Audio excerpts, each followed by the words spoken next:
What is going on, everybody? I hope you all are doing super well. I'm doing fantastic, and today we are opening up a pack of Dragon's Maze for our Crack-A-Pack series. I hope you guys are enjoying this series. If you are, please make sure, go ahead, leave a like or a comment down below. I really do appreciate it. We're getting close to that 300 mark, which I'm really excited about. I kind of want to do something special for it, but I don't exactly know what to do, so hopefully we'll figure something out. But today we are opening up a pack of Dragon's Maze. As always, we're going to go through it as if it's a pack one, pick one scenario.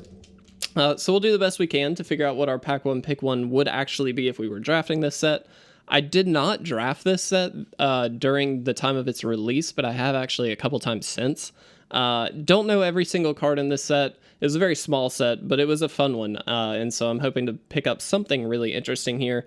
Notoriously, though, Dragon's Maze is a very low-valued set. There's not a lot of great stuff in it, so we probably won't see too much high power level stuff at least, but regardless, Ubulsar Gatekeepers is our first card here. It is a 2/4 for 3 and a black. When it enters the battlefield, if you control 2 or more gates, target creature an opponent controls gets -2/-2 until the end of the turn. Actually, do really like this card. So one thing to note, the gates you will be able to see, I believe there's one in every pack. I might be wrong, but there are plenty of gates for you to be able to pick up during the draft. It's also encouraged, if not almost, you kind of have to do this. You're going to be in 2 colors pretty much all the time. Regardless, you'll probably find yourself in maybe 3 colors, which makes more gates even more playable for a lot of these decks. And so finding 2 gates is not a difficult task. Obviously, you do still have to get them on the battlefield and things like that. So there's a little work to make this card good. But if you can get those gates out, that does make this card very worth it. You're probably going to be able to pick up something, pick off a creature on the opponent's side of the field. And then you get a 2/4 along with it. For 4 mana, which does seem pretty good. If you can't trigger it, it's very bad. A 2/4 for 4 is just not going to do anything, not in this set at the very least. Nivix Cyclops is a 1/4 for 1, a blue and a red. It has Defender. And whenever you cast an instant or sorcery spell, it gets +3/+0 until the end of the turn and can attack as though it did not have Defender. This is a really interesting card because it's actually a popper, or it was a popper staple for quite a while, because it's just super powerful if you can trigger off those instants and sorceries. It gets really big really quickly, and with that 4 toughness, it's not like they can just they're gonna have to at least 2 for 1 most of the time to block it with some lower level creatures. You can really do a lot with this card. It's definitely a build around, so if you do pick it up early, it's definitely something that you'll want to keep in mind and consider when you're looking at later picks. You probably want to focus a lot more, on the instants and sorcery side of things, not the creature side of things.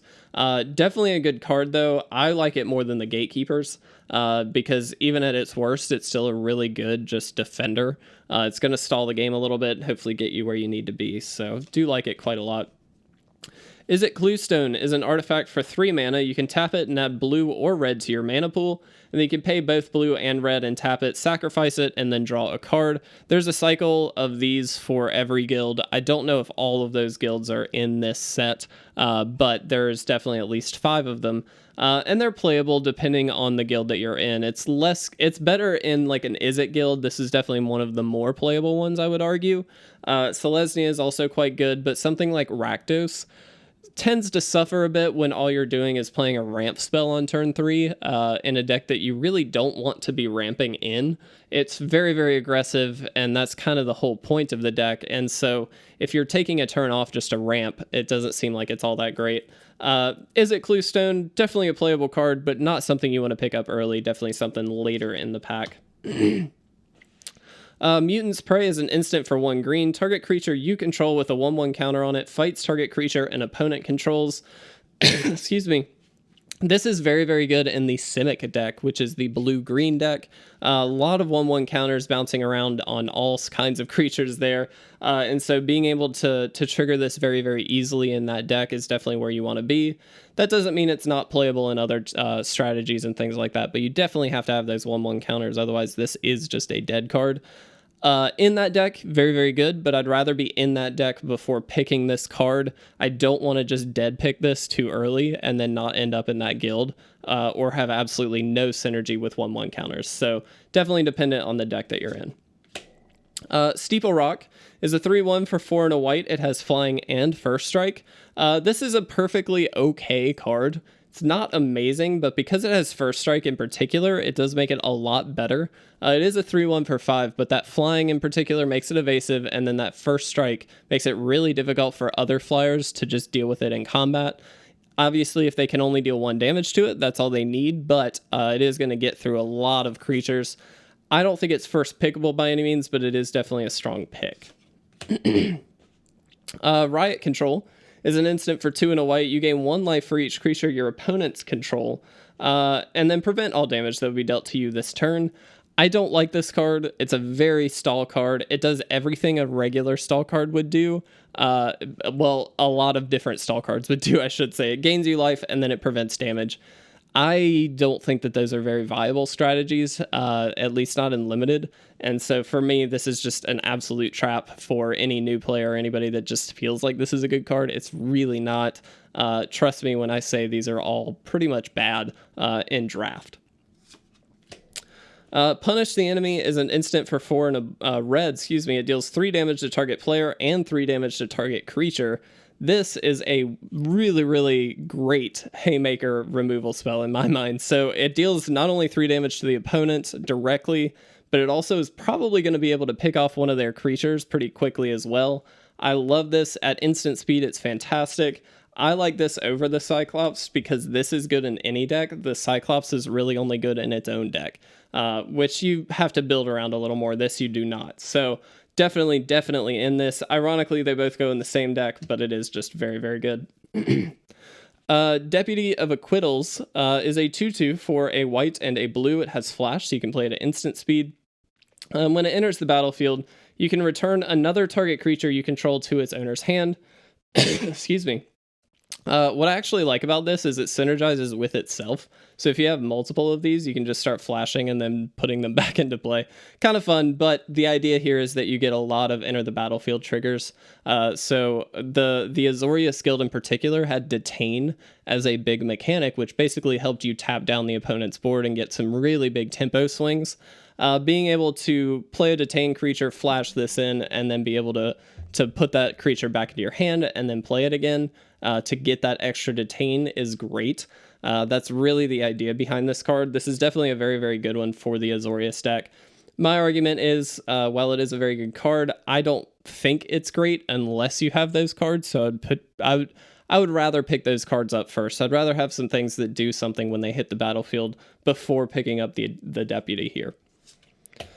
Gruul Cluestone, the exact same as the Izzet one, except it taps for red or green instead of blue or red. Gruul, again, very aggro focused, so the Cluestone, not quite as high pick in my mind as some of the other Cluestones in this set.